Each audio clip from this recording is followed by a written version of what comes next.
బుగ్గన రాజేంద్రనాథ్ రెడ్డి కూటమి ప్రభుత్వంపై తీవ్ర విమర్శలు చేశారు. కృతజ్ఞతకు ఆశకు పోటీ పెడితే చివరికి ఆశే గెలుస్తుందని, అదే ఆశను కూటమి రాజకీయంగా వినియోగించుకుందని ఆయన అన్నారు.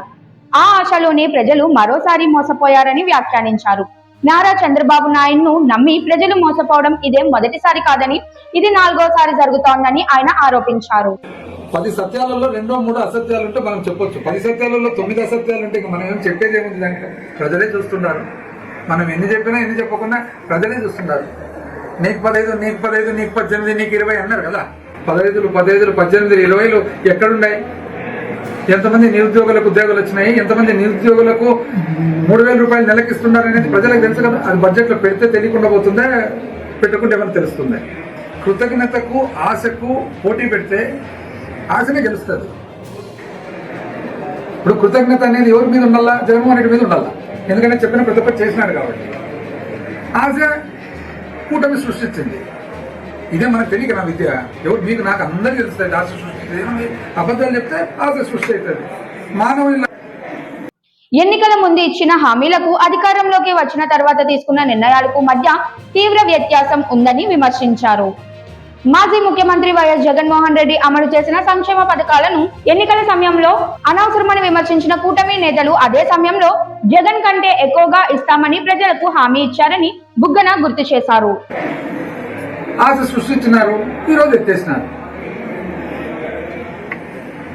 ఇప్పుడు ఏమి పెడతానంటే ఆశ, కొడతానంటే భయం. రెండు కనుక్కున్నారు అనమాట. కృతజ్ఞతకు ఆశకు పోటీ పెడితే ఆశనే గెలుస్తుందని చెప్పేసి కనుక్కున్నారు. ఉద్యోగం లేని వాళ్ళకు 3,000 వచ్చిందా? ప్రతి మహిళకు నెల 1,500 వచ్చిందా? పేరుకు అమ్మఒడి కార్యక్రమాన్ని వేరే పేరు పెట్టి మార్చినారు. అందరికి వచ్చిందా? 4,000 రూపాయలు పెన్షన్ పెంచుతానండి. 2 ఏళ్ళు అయింది. ఒక్క అదనంగా పెన్షన్దారునికి ఎవరికైనా ఇచ్చినారా? ఒక ఇండ్లు ఎక్కడైనా ఇచ్చినారా? ఒక పట్టా ఎక్కడైనా ఇచ్చినారా? ఆ రోజు జగన్మోహన్ రెడ్డి గారు చెప్పినటువంటి చేస్తే మీరంతా అనవసరం ఇస్తున్నారు అని అన్నాను. ప్రజల ఆకాంక్షలను రెచ్చగొట్టి ఆశ చూపించి ఓట్లు సాధించారని, కానీ అధికారంలోకి వచ్చిన తర్వాత ఆ హామీల అమలులో వెనుకడుగు వేస్తున్నారని ఆరోపించారు. సంక్షేమం పేరుతో ఇచ్చిన వాగ్దానాలు అమలు కాకపోవడంతో సామాన్య ప్రజలు నిరాశ చెందుతున్నారని ఆయన అన్నారు. ప్రభుత్వం చేపడుతున్న విధానాలు ప్రజలకు మేలు చేసేలా కనిపించడం లేదని, ఎన్నికల ముందు చెప్పిన మాటలు ఇప్పుడు ఎక్కడా వినిపించడం లేదని బుగ్గన విమర్శించారు. అనవసరంగా ఇస్తున్నారని చెప్పిన మంచి జగన్మోహన్ రెడ్డి గారు ఏమన్నారు? పేదవాడిని చూసుకోవడమే ప్రధానమైన బాధ్యత నాది, పేదవాడిని చూసుకున్న తర్వాత మీకు అవన్నీ వస్తాయనేది ఆయన వాదన. వీళ్ళు ఏమన్నారు?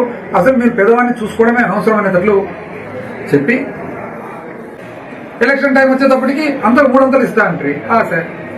సో మనిషి పాపం ఏం ఆశ జీవి. పేదరికంలో ఉండే తోళ్ళు ఎవరైనా కానీ బోల్తా పడడానికి అవకాశం ఉంది. మానవుడు కదా. అది కనుక్కున్నారు. ఏమని? ఎప్పుడైనా కానీ మానవుడిని టెంప్ట్ చేయొచ్చులేని కనుక్కున్నాడు. అది ఇది ఎన్నోసారి? 4వసారి. ప్రజలు కూడా గమనించుకోవాలి. ఇప్పటికి 4 సార్లు అయింది మోసపోవడం. ఇంకా బడ్జెట్ ఉండే 4 సార్లు మనం పెద్దరికంగా రోజు మీటింగ్ పెట్టి మోసం చేసేటప్పుడు ఇంకా బడ్జెట్ అది లెక్కన. సంక్షేమం అనవసరమని ప్రచారం చేసి తర్వాత అదే సంక్షేమాన్ని పెంచుతామని చెప్పి ప్రజలకు మభ్యపెట్టడం రాజకీయ నైతికత కాదని అన్నారు. ప్రజలు విశ్వసించి ఓటు వేస్తే ఆ విశ్వాసాన్ని నిలబెట్టుకోవడం పాలకుల బాధ్యత అని ఆయన గుర్తు చేశారు. ఇప్పటికైనా కూటమి ప్రభుత్వం తన వైఖరిని మార్చుకొని ఎన్నికల హామీలను అమలు చేయాలని బుగ్గన రాజేంద్రనాథ్ రెడ్డి డిమాండ్ చేశారు. ప్రజల ఆశలను వమ్ము చేయడం ప్రజాస్వామ్యానికి మంచిది కాదని, ఇచ్చిన మాట నిలబెట్టుకోవడమే నిజమైన నాయకత్వమని ఆయన స్పష్టం చేశారు.